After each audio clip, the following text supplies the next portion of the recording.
consistency in largest capacity. This is Spencer Hoole. It's easy to look at someone's life and assume success came all at once. But if you ask them to tell the whole story, you usually find something different. Small decisions, hard seasons, quiet disappointments, and lessons that only make sense looking back. Today, Spence reflects on a lifetime of work, relationships, and the unexpected experiences that reshape what success means to him. I'm Steve Harris, aka Rivers, and this is the Grandpa Channel. Let's listen. We have a great guest today, and his name is Spence Hoole. I've known Spence for close to 50 years. We won't divulge the exact relationship because then we'd have to kill people. No, Spence is my brother-in-law, and he's an amazing businessman and a great family man, and he's always got something really cool to talk about and to say. Anyway, Spence, welcome. Hey, thanks for having me, Steve. It's great to be here. Excited for the conversation. Tell us a little bit about the arc of your career. Just give us an idea of where you came from and where you're kind of at right now.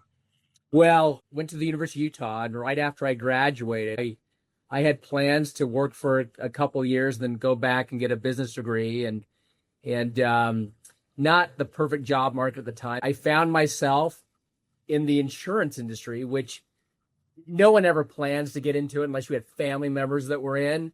So that's where I ended up. When I first got into the business, I would throw in titles like, well, I'm doing risk management and I'm protecting assets and trying to sort of justify and make me feel a little bit more secure in my endeavors. And after a few years, I just told I shill insurance and that's basically it. But one thing that was interesting, people don't sit there in high school and wish that they were trying to be in insurance, but I saw tons of opportunity. I had an opportunity to start my own firm. And so I co-founded a company by the name of Diversified Insurance in 2001. And we built that up for 2 decades and had a wonderful run. And we did that for 20 years and then had an exit and partnered with IMA. I worked for IMA, and I currently help support and run our property and casualty employee benefits business. Has it been kind of a wild ride for you? Lots of twists and turns, or was it just straight ahead and see at the top? When I was a junior in high school, one of the great defining moments in my life was I got my ACT score, and it was so bad, it was embarrassingly bad. I had some friends that were incredibly bright. They were getting scores in the 30s. People, maybe there was a 28, a 29, and my ACT score. Now, mind you, I did not study, and I think I might have been filling in some staircases on the ABC multiple choice stuff, but it was a 16 with an 11 in math, like the worst. I mean, I think the special ed kids had performed better. And so I left East High School that day, and I was walking home, and I had this epiphany that some people probably don't get until they're age 40. And I was walking home and I had a light flash that basically was, if I wanted to live the lifestyle that my parents had provided, which, home, shelter, food, I needed to get my act together. And it's not like I turned around like that day and decided to apply myself, but it sort of was the turning point to applying and doing the work. I've been amazed at your iron work ethic. And your sister, my wonderful wife, and your brothers and all your other siblings have this incredible work ethic that your mom and dad, that's my guess, have inculcated in you guys in a wonderful way. My question is give us an idea of a day in the life of Spencer Hoole. Like, what time does it start at? Well, on work ethic, some of it's motivated by fear. When I played basketball, I was a bubble player at best. And bubble players do not show up late for practice. If you're LeBron James, you can maybe skip practice. But when you're borderline ready to be on the cutting block, you're there 30 minutes early and you're running and working as hard as you can. And so I've sort Right. of always been driven by the fact that I feel like I need to overperform just to kind of be equal with others. And so a typical work day is I get up pretty early, much to the chagrin of my wife. So I'm bumping up out of bed around 4 a.m. And then I usually go for a run.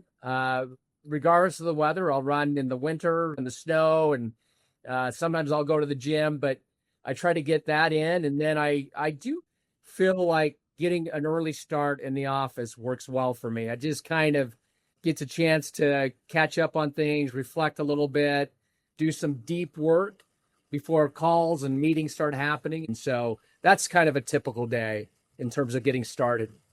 What were the early years of your career really like? I mean, sounds like fear played.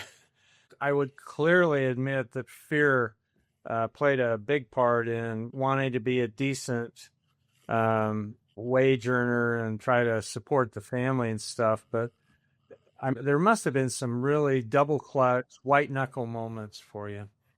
Oh, absolutely. So when I started in the business, the person who hired me said, look, and remember, this is $1992, but still it's meaningful. And he said, look, in 5 years, you could be making $100,000 a year. I thought, $100,000 a year, that is amazing.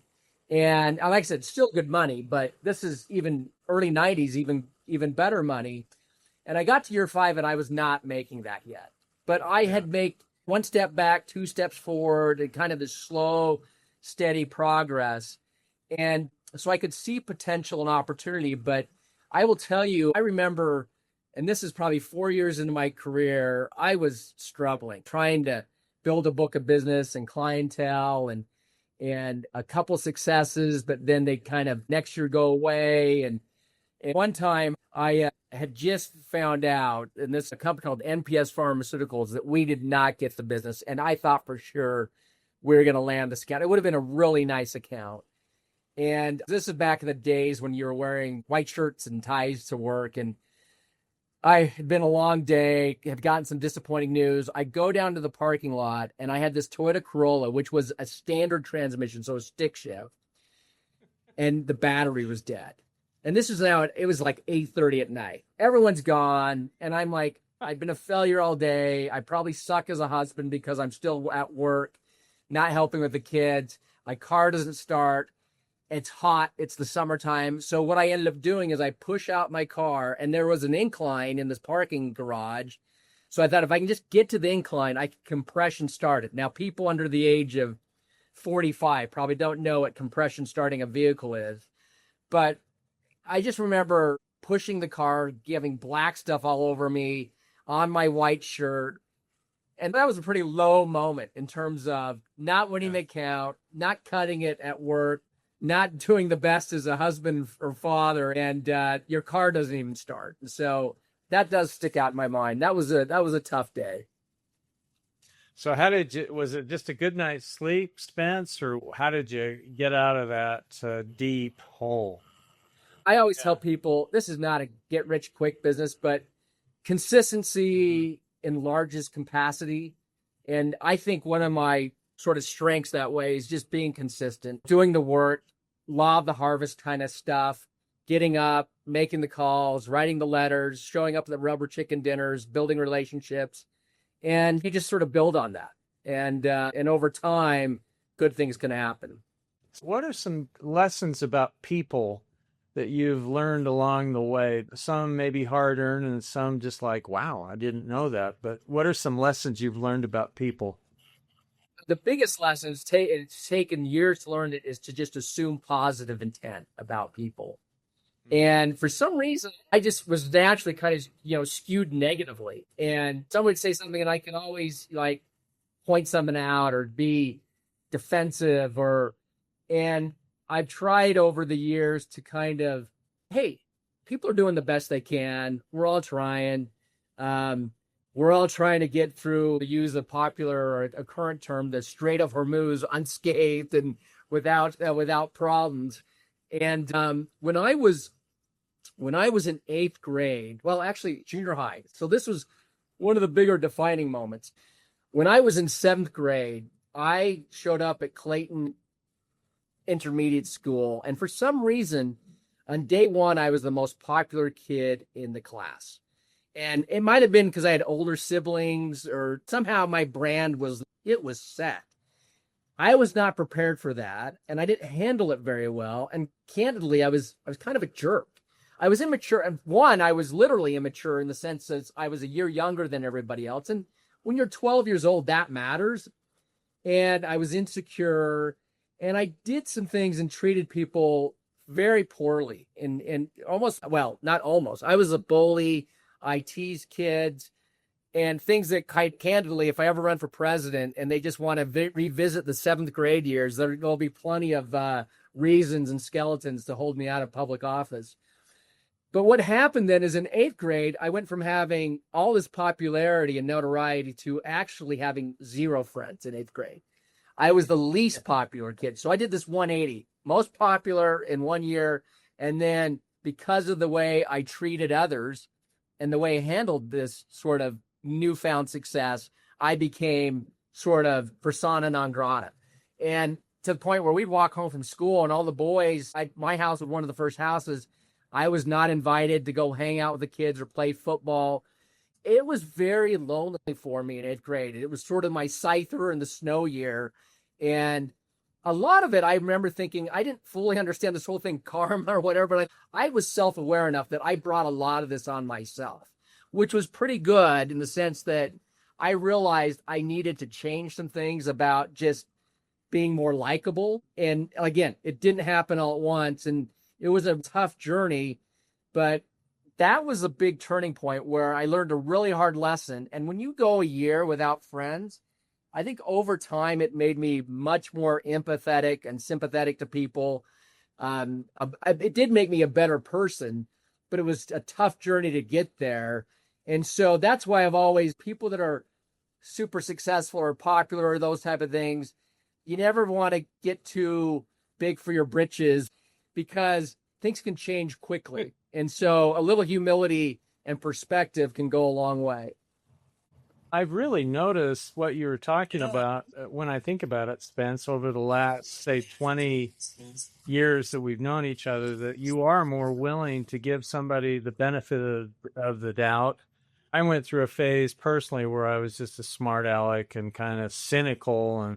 And then I just thought, well, why am I doing this? But I have noticed with you that you are quick to say, well, what about this or what about that? And I really admire that. And it kind of explains a lot of things when you explain 8th grade, which was, I think it's... I'm still getting over 8th grade at age 57, still working through those issues.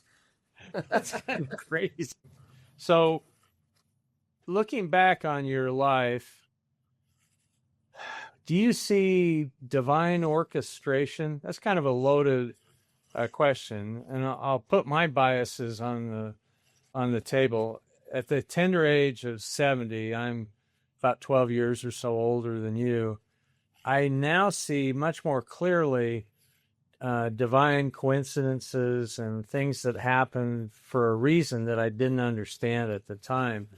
And do you see this now, or are you still figuring out what in the heck's going on?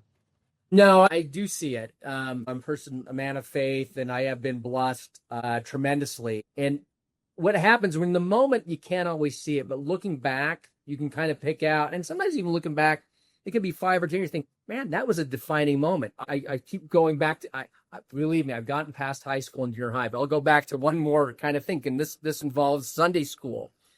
And I remember being at church, and the teacher would talk about gifts that we're blessed with, spiritual gifts. And I remember thinking, I wasn't trying to be humble. I was like, I don't think I got anything. I mean, some gifts are really evident, like a talent. So you're talking about like the parable of the talents. And somebody has talent in music, it's pretty evident if somebody can play instruments or sing, or they're skilled in that, or they're very smart. And I remember, and I was like, gosh, what do I have? What talent do I possess? And it wasn't until years later, and one of the things I do feel like I was blessed with was this ability to learn from other people's mistakes.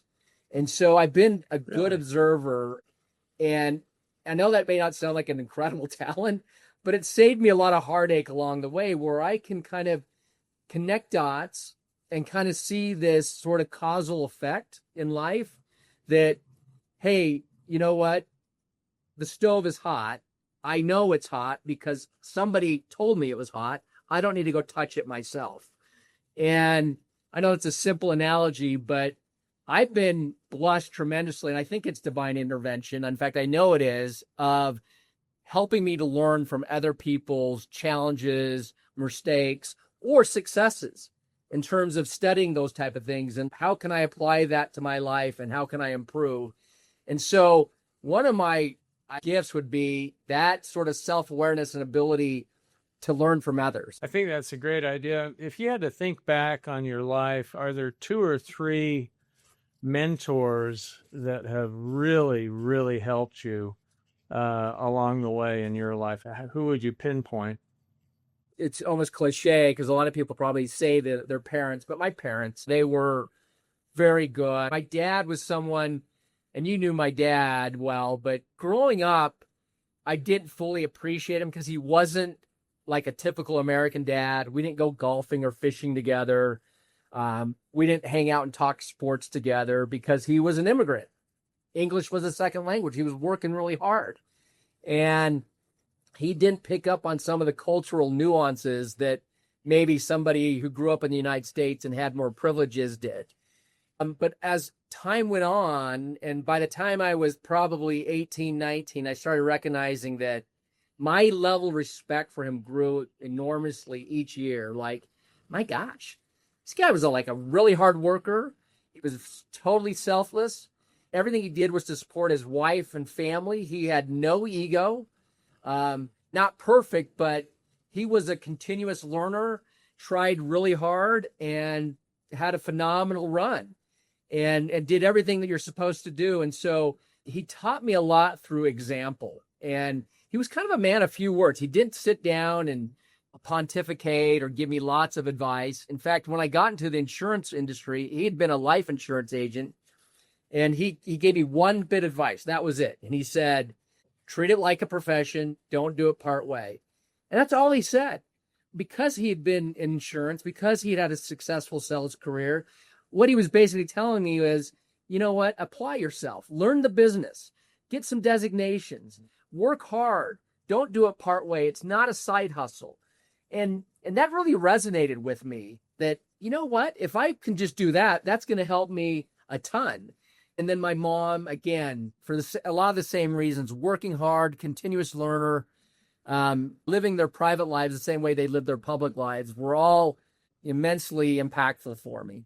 In a business setting, is there a particular mentor that has really stood out to you in your career that you learned a ton from? There's been several, and I've learned some good lessons from them. The guy that hired me, a guy named Paul Henroyd, he was very generous with his time, willing to help, mentor, willing to explain things, to educate, to help, teach, and train. And then his brother, who I worked with as well, Joe, he taught me a really important principle once, which is you can be right, but still be wrong, which is you can be right on something, but not everything is worth a hill dying on. Pick battles, and sometimes it's okay not to compromise your principles at all, but sometimes the juice is not worth the squeeze. And so I've had some really good mentors, people that were willing to help spend time with me. The other thing I did is, because I didn't go to business school, I read a lot. And my friend that was at business school, I got this reading list at one of his classes, like the syllabus. And there were like 20, business books on there. And I started reading them. And so, again, I've been a good sort of person that could read something, take key takeaways from it, and then actually put it into action. Is there a client or two that comes to your mind that you'll never forget for whatever reason? Did anybody kind of pop to your mind?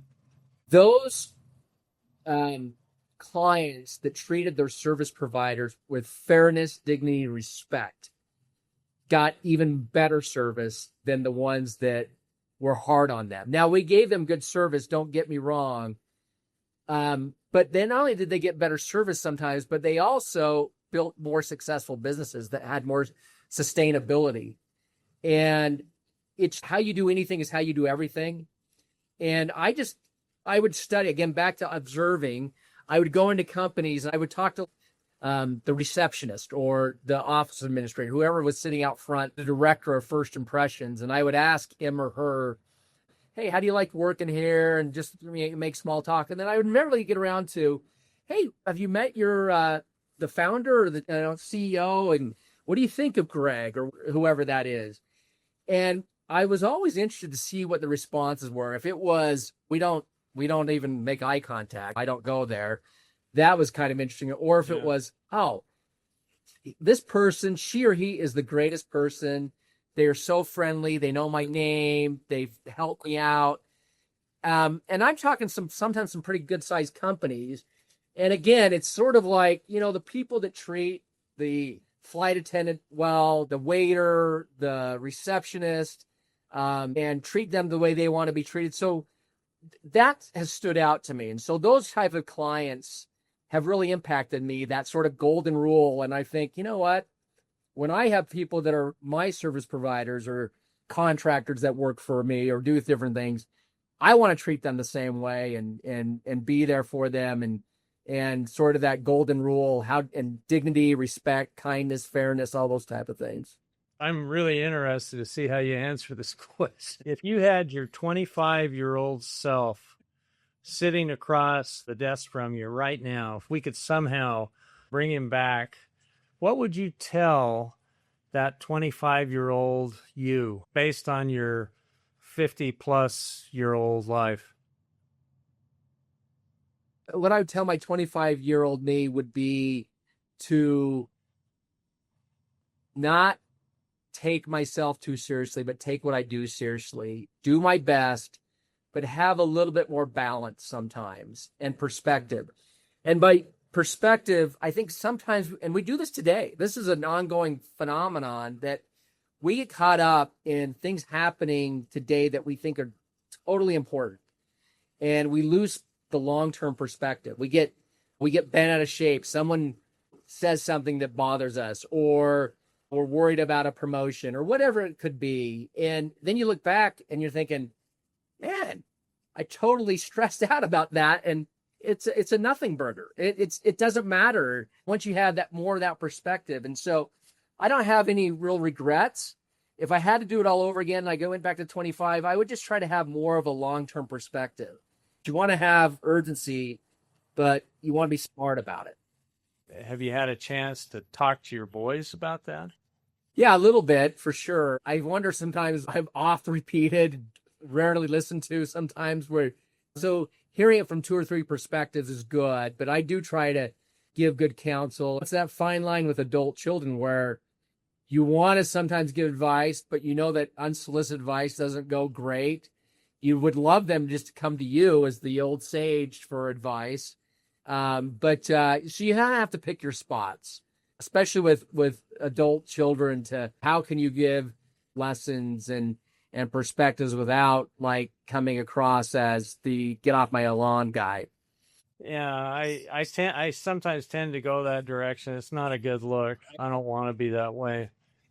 Let me ask you this question. How do you hope that your kids, and you've got 4 boys and a bunch of grandkids, how do you hope your sons see you? I like to say I'm a fool. We're incredibly average. And so being incredibly average is okay. It's just doing the same thing, getting up and working hard. So work ethic, consistency, loyalty. I think sort of loyalty, respect, and trust are all kind of intertwined. It's kind of the holy trifecta in some ways.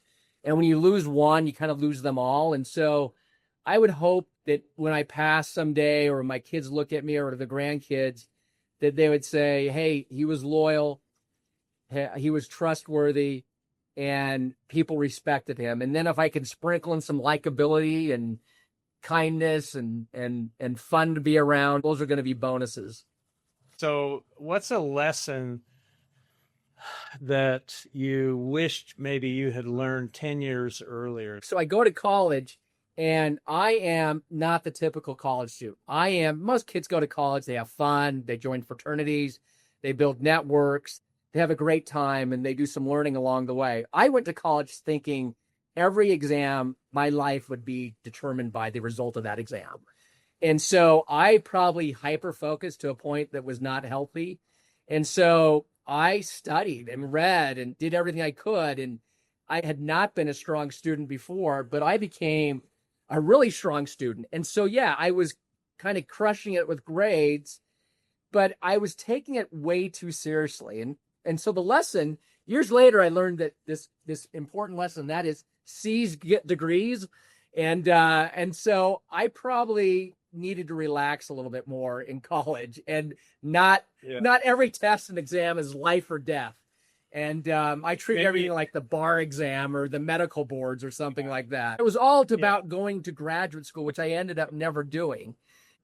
If I could go back, I would have done more of the relationship building and fun stuff in college. I did some of it. It wasn't when I got married young, and Ann, she's very social, and she broadened my horizons and amped up my socioeconomic status. And one, I do. And so that's been good. But being too hard on myself and taking things a little too seriously young, while it did help, it did sort of lay the foundation. There's a good balance in there somewhere. I've got a couple of pretty intense kids, and sometimes tongue in cheek, I'll say, eat more bran. It's just like they're so tight. But I think that there's a reward for that hyper focus, that sometimes it doesn't make living with them all that enjoyable. I love them. I just want you to know that. But it's, well, intensity can be a good trait and all those type of things. But what I've learned, I try to soften it by being self-deprecating at times and trying. I've tried to evolve in terms of taking what I do seriously, but not myself too seriously. And probably early on, I probably took myself a little bit too seriously. You're one of the very, very best, Spence, self-deprecation.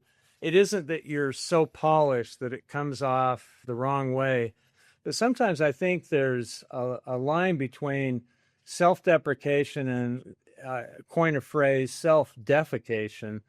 I think there are some people you just can't be around them because, oh no, no. Well, and then they say some cringe-worthy things, but you're one of the very, very best. And I think that being self-deprecating and being sincerely self-deprecating helps people deal a little bit, I think, with your success. Do you know what I mean? They say, wow, he's been really successful, but he doesn't take himself too seriously. I honestly believe that. Yeah. No, it's nice. You know what? You try to emulate people that you admire. And I've always looked at sort of people that have had success in life, and those that can stay sort of grounded, unassuming, that they, hey, when people say they don't change, everyone changes. We're always evolving and changing in different ways. Sometimes for good, hopefully most of the time for good, but sometimes not so good. But so we're always changing. But I think if you can kind of remember the challenges, the fact that, hey, hard work matters, smarts matters. You know what else matters is fortune and being in the right place at the right time. And we won the lottery by being born in the United States. I won it by being born into a really great family. I look back at my career, timing, being around the right people, things falling my way. Sure, I showed up, but I did the best I could. And sometimes people say hard work creates luck. But at the same time, I think we have to acknowledge that there's a lot more to our overall well-being and success than just ourselves. And we all have people whose shoulders we've stood on. The things that translate to success today are maybe what I would have thought differently 20 years ago, but peace, health, kids doing well, those type of things. I've got to tell you, Spence, that this has been a fabulous talk, and I really appreciate your candor, your self-deprecation that doesn't even come close to self-defecation. I just want you to know that. But I'm honored to talk to you, and I've watched you and with your boys, maybe closer than you think I have over the years. And I just have a world of respect for you, and I have a world of respect for your work ethic. And it's something. Well, that's nice of you to say. So just keep that distance. If you get too close, it kind of skews it a little bit. Yeah, I don't want to get too close. Anyway, thanks so much for joining us. Yeah, it was great. Great conversation. Afternoon. I enjoyed it. Thanks, man. See ya. One of the things I appreciated most about this conversation is that Spence never measured his life by titles or achievements. He kept coming back to people. The older we get, the more we realize that success isn't only about what we build. It's also about how we treat the people around us, the assumptions we make about others, and the kind of person we're becoming along the way. Every story has two stories, the one you just heard and the one it stirs in your own life. If you'd like to spend a few minutes reflecting on your own story, we've included a few journal prompts inspired by today's conversation in the description below. Because here at the Grandpa Channel, we believe we're all more alike than different. Every person has a story, and every story helps us see our own a little bit more clearly. Until next time, this is Rivers from the Grandpa Channel signing off. Keep looking for stories that connect us all. You can be right, but still be wrong.